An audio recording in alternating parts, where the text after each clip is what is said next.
Bien, bonsoir à tous. Alors, effectivement, je vais essayer de vous changer complètement d'atmosphère. Je suis un peu là pour ça. Et je commence par une figure qui m'est chère et que ceux qui sont fidèles à ces conférences connaissent. C'est la figure de l'iceberg de Schopenhauer. Ce qui veut dire que là, si on veut appréhender la réalité, il faut toujours appréhender les deux aspects de la réalité. Mes collègues ont parlé de la partie qui émergeait, l'iceberg, donc je vais surtout m'intéresser à l'autre côté, c'est-à-dire à la partie inconsciente, à la partie invisible, et qui pourtant est sans doute très rationnelle et explique beaucoup de nos comportements, si on croit à la psychanalyse d'une part, ou l'analyse institutionnelle, qui est au groupe ce que la psychanalyse est à l'individu. Donc il y a deux approches. L'approche de la partie qui émerge, c'est celle qu'on a entendue, c'est-à-dire que la médecine est là pour soigner les individus, les réparer quand quelque chose ne va pas. Et puis il y a la partie immergée, c'est le contrôle social de Pierre Bourdieu. Alors, ce n'est pas typique à la médecine, parce que je suis enseignant, et je veux dire, c'est pareil, hein, à l'école, il y a ce qui se voit, et si on va à l'école, on voit des enseignants qui apprennent à lire, à écrire, à compter, etc., etc. Mais en fait, ce qu'on ne voit pas à l'école, c'est tout le formatage social, la pensée unique, hein, pour que le peuple se comporte comme un seul homme. Alors, bon, bien sûr, il y a toujours des gens réticents, hein, qui ne se laissent pas enseigner, on va dire. Mais c'est la partie immergée, en fait, donc autant de l'école que de la médecine et que de beaucoup de choses, comme on va voir. Donc, puisque le débat c'est sur le numérique ce soir, eh bien, ça apporte deux approches en réalité. Ça s'inscrit dans le processus de complexification de l'univers, et la complexification de l'univers, elle est aussi valable pour la partie visible, la partie dont on a parlé, que pour la partie invisible. Au départ, notre univers, il était tout simple, c'était une petite boule, et puis même au départ, il y avait, on va dire, qu'un atome, l'hydrogène, et puis après, ça s'est complexifié. Et donc, nous faisons partie de la complexité, et donc la médecine se complexifie, et tout le reste, comme tout le reste. Et Emmanuel Kant nous rappelle que quand il y a des qualités, elles peuvent aussi bien servir à accomplir le bien comme le mal. Donc ce que l'on a dit, des réseaux, effectivement, ça peut aider les gens à supporter leur maladie, mais ça peut aussi leur donner de très mauvais conseils et les rendre neurasthéniques. Pour ce qui est des soins d'individus, eh bien, la médecine participe, tous mes collègues vous en ont parlé, hein, participent particulièrement à la révolution numérique. Hein. Il est clair que le numérique apporte beaucoup à la médecine. Et elle apporte aussi à ce que, justement, Nietzsche appelle la volonté de puissance. Alors attention, la volonté de puissance, c'est pas qu'il y ait une volonté d'avoir le pouvoir sur autrui. La volonté de puissance, c'est la volonté de la volonté. C'est-à-dire qu'effectivement, la médecine fait de la recherche, hein, pour essayer d'être plus opérationnelle, de mieux soigner, de mieux nous réparer. La chirurgie aussi, vous avez vu les robots, hein, c'est vrai que c'est fantastique, mais ça s'inscrit dans ce mouvement de volonté de puissance. Hein, c'est-à-dire rechercher à être plus efficace encore. Et donc ça participe, comme l'a remarqué aussi Martin Heidegger, à l'ère de la technique, c'est-à-dire une ère où les fins sont subordonnées au développement des moyens. Alors ça a été rappelé, c'est vrai qu'il ne faut pas perdre, donc vous voyez, les médecins sont conscients qu'il ne faut pas perdre, comment vous avez dit, le colloque singulier, c'est ça, hein, mais en même temps, tout le processus de complexification va dans ce sens où on travaille la technique pour la technique, on essaye de faire pour le mieux, mais pas toujours en réfléchissant où ça va, où ça mène, quelles sont les fins que l'on recherche. C'est ce qu'avait dit déjà Michel Foucault aussi, puisque quand Bichat avait montré qu'on pouvait détecter dans la cellule pathologique une image, hein, qu'on pouvait voir où était la pathologie dans la cellule, eh bien ça commençait à créer une rupture épistémologique, hein, justement, entre la partie visible et la partie invisible de l'iceberg. transition, je vous rappelle la fameuse phrase d'un médecin célèbre, Ambroise Paré, qui disait « Je le pensais, je pense, je soigne. Dieu le guérit ». Donc vous voyez qu'il y avait cette ouverture, il y avait la technique, il y avait la connaissance, la science, etc. Mais il laissait une ouverture aussi pour tout ce qui pouvait être justement dans la partie qui était immergée dans l'iceberg et tout cet inconscient. Alors, approfondissons un petit peu ce contrôle social avec une erreur, peut-être choquer les médecins, mais d'après Thomas Szasz, qui est un psychiatre, un petit psychiatre d'origine hongroise mais qui travaille à Syracuse aux États-Unis, la maladie n'est pas individuelle, elle est sociale. Alors c'est vrai que ça va à contresens de ce qui se voit, parce que c'est bien nous qui avons des boutons, c'est bien nous qui toussons, etc., etc. Mais en réalité, le patient donne des symptômes, il montre les symptômes.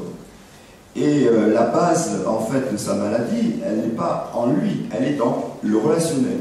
C'est pour ça que j'insiste sur cette figure de l'iceberg, parce qu'on a toujours tendance à être des fidèles de saint Thomas, à ne croire que ce que l'on voit, alors que l'essentiel ne se voit pas. Autant je vous vois, autant je ne connais pas les relations qu'il y a entre vous, et pourtant ce qui est essentiel, c'est ça, ce sont vos relations. Et la connaissance, elle réside non pas dans les textes, mais dans les relations. Donc, ce que je vous dis là est confirmé par la définition de l'Organisation mondiale de la santé. Être en bonne santé, c'est pas ne pas être malade. Être en bonne santé, c'est vivre en harmonie avec son environnement, et donc avoir une relation équilibrée de soi à soi, avoir une relation équilibrée de soi aux autres, et avoir une relation équilibrée de soi à l'environnement. Alors, ce contrôle social, il s'intensifie, on l'a dit, il se complexifie en s'appuyant sur deux mots actuels. D'une part, le cancer, qu'on qualifie souvent de bug. On dit que les cellules, tout d'un coup, ont dérapé. Elles ne se sont pas reproduites comme elles ont dû le faire, et il se développe une tumeur. Donc, ce bug informatique donne le moyen, en réalité, justement, du contrôle social. Et puis, ce qui va donner aussi la raison, eh bien, c'est le sida. Parce que qu'est-ce que c'est que le sida? C'est la perte des défenses immunitaires. Et plus on perd ses défenses immunitaires, plus on a besoin d'un recours extérieur pour retrouver sa santé. Alors là, je me base sur Sandra, qui a fait une histoire culturelle de la maladie et qui montre qu'en fait, les épidémies qu'on a connues ne sont pas le fruit du hasard, c'est pas arrivé n'importe comment, il y a toute une logique de développement. Et beaucoup d'ethnologues et autres ont travaillé là-dessus pour montrer que, justement, comme je le disais avec Thomas Szasz, la maladie est essentiellement sociale, c'est-à-dire que les caractéristiques d'une maladie à un moment donné sont en lien avec les caractéristiques culturelles, avec les caractéristiques économiques, avec les caractéristiques sociales. Tout ça c'est lié, et tout ça interagit pour, petit à petit, donc créer cette histoire. Alors, contrôler une société, c'est contrôler en fait trois choses. Le corps, l'esprit et les relations entre les corps, entre les individus, entre les esprits. Et ça nécessite justement une évolution, parce que nous sommes dans un monde qui se complexifie. Avant, le contrôle social était assuré par un contrôle religieux, au sens large, n'importe quelle religion, qui contrôlait tout. Et puis petit à petit, il y a eu une division du travail social, comme dans toute l'économie, on a assisté à une division des tâches. Avant, les hommes faisaient la guerre, les femmes tout le reste. Et puis après, on s'est spécialisé, il y en a qui travaillaient le bois, le fer, d'autres allaient à la pêche, la culture, et ainsi de suite. Et donc là, c'est pareil, le premier clivage, ça a été le passage du religieux au politique. Le politique, vous vous rappelez de l'image de vos livres d'histoire, on nous a montré Saint-Louis en train de rendre la justice sous le vieux chêne à Vincennes, pardon, excusez-moi. Et effectivement, ça c'est le début, ça veut dire qu'on laisse encore à la religion le contrôle du corps et de l'esprit, mais la politique va se charger du contrôle interindividuel. Et puis aujourd'hui, on voit bien la faiblesse de la politique. Hein, il y a des gens qui n'y croient plus, les hommes politiques sont dénigrés, et puis la politique se sent aussi assez incapable de nous tirer de tous les problèmes. Hein. Certains ont prétendu que la France était ingouvernable, mais c'est un peu pareil dans tout le monde entier. Et donc apparaît un pouvoir qui est le pouvoir médical, dont la tâche est de contrôler les corps, puisque précisément le sida lui en donne la possibilité. Alors ceci s'accompagne aussi de mouvements sociaux. Il y a une société médicale qui est en train de se mettre en place, enfin qui a commencé depuis longtemps, hein, mais tout ça c'est des processus très longs bien sûr, qui est avide de jeunesse, beauté, santé. Hein. Aujourd'hui c'est les trois mots d'ordre. Et Lucien Svès, dans La santé parfaite, le dénonce un petit peu, parce que autant c'est légitime sur un plan individuel, autant ça peut être dangereux sur un plan social, étant donné que ce sont les mots d'ordre de tous les fascismes qu'on a pu connaître dans l'histoire.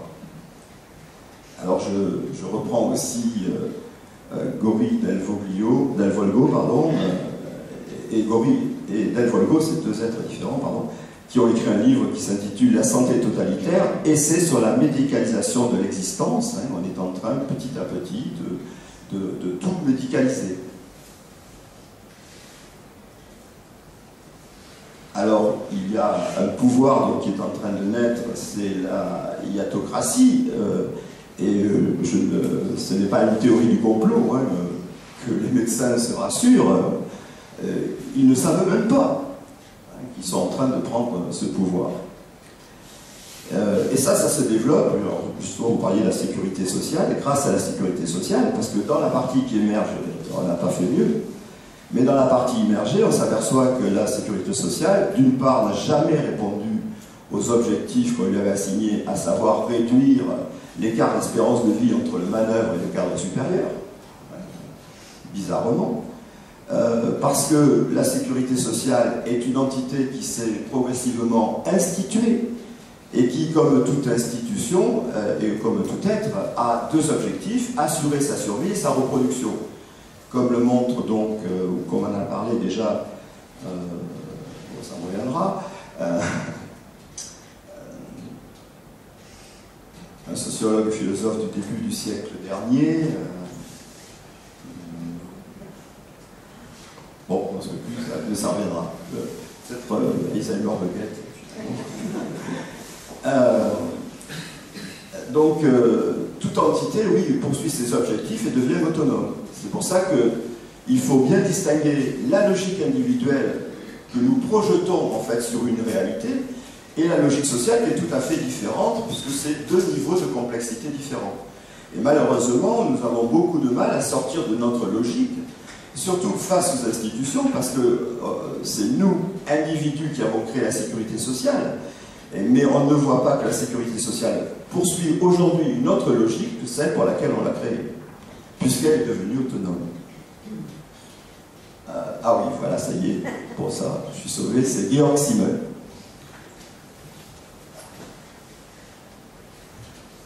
Alors, on voit qu'aujourd'hui, il y a une médicalisation de tous les âges et de toutes les activités, donc je vais aller vite et en vrac. Hein. Il y a une médecine prénatale, il y a une médecine natale, il y a une médecine scolaire, une médecine du travail, une médecine maintenant pour la gérontologie, etc. etc. Toutes nos activités, la nourriture aujourd'hui c'est médicalisé, si vous mangez mal, vous allez être malade, donc il y a même des alicaments, c'est-à-dire des médicaments, enfin, des médicaments qui sont en fait des aliments, des compléments alimentaires, etc.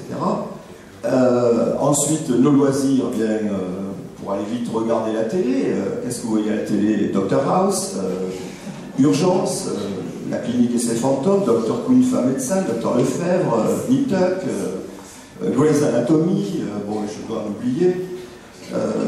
Les autres feuilletons, c'est les experts, mais dans tous les experts, il y a un médecin légiste et la base de l'énigme, la résolution de l'énigme, c'est l'ADN, donc des données essentiellement biologiques et médicales. Ensuite, aujourd'hui, on fait du tourisme médical aussi. Hein. On va se soigner les dents en Hongrie parce que c'est pas cher, le cœur au Cap. On va se refaire faire l'essai en Tunisie parce que aussi c'est mis en marché, etc.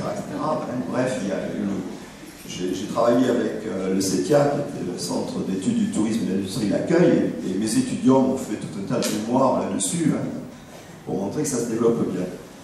Ensuite, on voit que la médecine s'intéresse à toutes les questions de société. C'est normal quelque part, puisque aujourd'hui, on ne va plus se confesser à son prêtre, à son curé. On va voir le médecin et on lui raconte sa vie. Donc, le sage aujourd'hui, c'est effectivement le médecin, c'est celui qui reçoit toute l'information de tous les patients et qui peut donc parler aussi bien de pauvreté que d'homosexualité ou que de n'importe quoi, ou de toxicomanie ou que de problèmes de travail. Et ainsi de suite. Enfin, bref, je vous laisse réfléchir à ça. Vous verrez que dans tous les âges de la vie, tout est médicalisé. Alors, je suis tombé l'autre jour par hasard sur le livre du docteur Sauveur-Beaucris, qui s'intitule « La fabrique de malades, ces maladies qu'on nous invente ». Et en fait, il dénonce dans ce livre essentiellement les industries pharmaceutiques, et bon, j'ose pas vous dire tout ce qu'il raconte, parce que c'est vraiment déprimant. On serait pieds et poings liés à ces industries et aux actionnaires qu'il y a derrière. Donc je pense quelque part qu'aujourd'hui, on cherche des nouveaux malades. Bon, en ce qui me concerne, il y a les jeunes qui souffrent d'hyperactivité ou de déficit d'attention et à qui on donne de la Ritaline pour les calmer. Alors, le nombre d'enfants traités aux États-Unis pour cette question-là était de l'ordre de 30 000 il n'y a pas longtemps. On est passé à 6 millions aujourd'hui. Et j'ai un ami, une connaissance à Rodez qui m'avait invité à manger un soir et qui est psychiatre et qui avait mis son propre fils sous Ritaline. Et il est vrai qu'il avait de meilleurs résultats scolaires. Alors c'est vrai que j'ai des difficultés moi aussi avec mes étudiants, j'ai presque envie de tous les mettre sous Ritaline, parce que mes cours à l'amphi seraient beaucoup plus faciles. C'est vrai, ils n'arrivent pas à discuter, à faire quoi que ce soit. Mais bon, je ne pense pas quand même que ce soit la solution. Alors donc il y a énormément de choses très intéressantes dans ce livre. Oui, alors après, il y a les diabétiques, mais maintenant il y a les pré-diabétiques, il y a les pré-ménopausés. Vous voyez, comme on a épuisé tous les malades, on cherche les pré-malades, ce qui permet de trouver des débouchés aux médicaments. Là où je ne suis pas tout à fait d'accord avec ce docteur, c'est que, en fait, lui, il a l'impression que c'est les actionnaires qui tirent les ficelles ou les entreprises. Moi, je crois que personne ne tire les ficelles.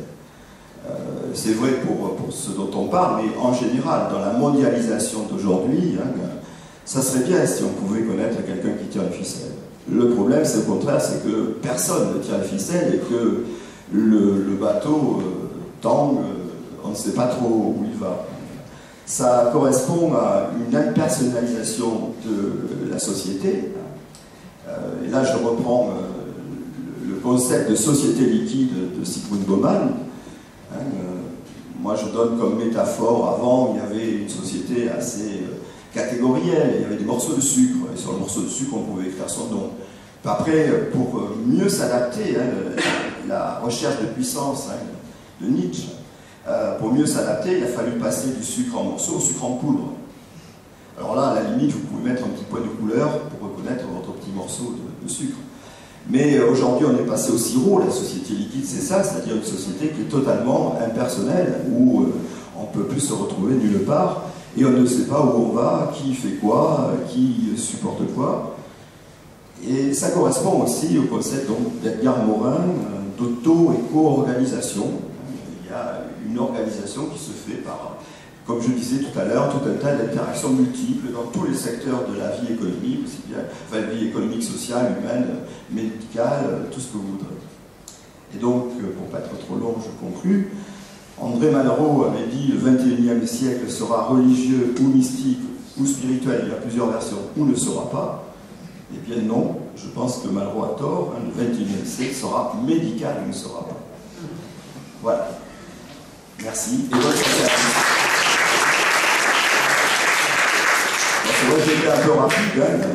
Bon, je ne peux pas, il est 20h. Merci Marc. Et nous arrivons au bout de cette conférence. On pourrait l'année prochaine peut-être en reconduire une sur des thèmes voisins, mais on en reparlera. J'espère que vous avez été intéressés par tout ce qui a été dit par tous nos intervenants. Cette conférence a été filmée. Elle sera retraduite à Bangui et à Dakar. J'espère que vous êtes d'accord, hein, en fait. Bon, il n'y a pas de problème. Et je vous rappelle que le 7 mai, nous aurons cette conférence en duplex avec Bangui et Dakar, j'espère en tout cas pouvoir le faire. Vous êtes conviés très cordialement. Ça sera ici.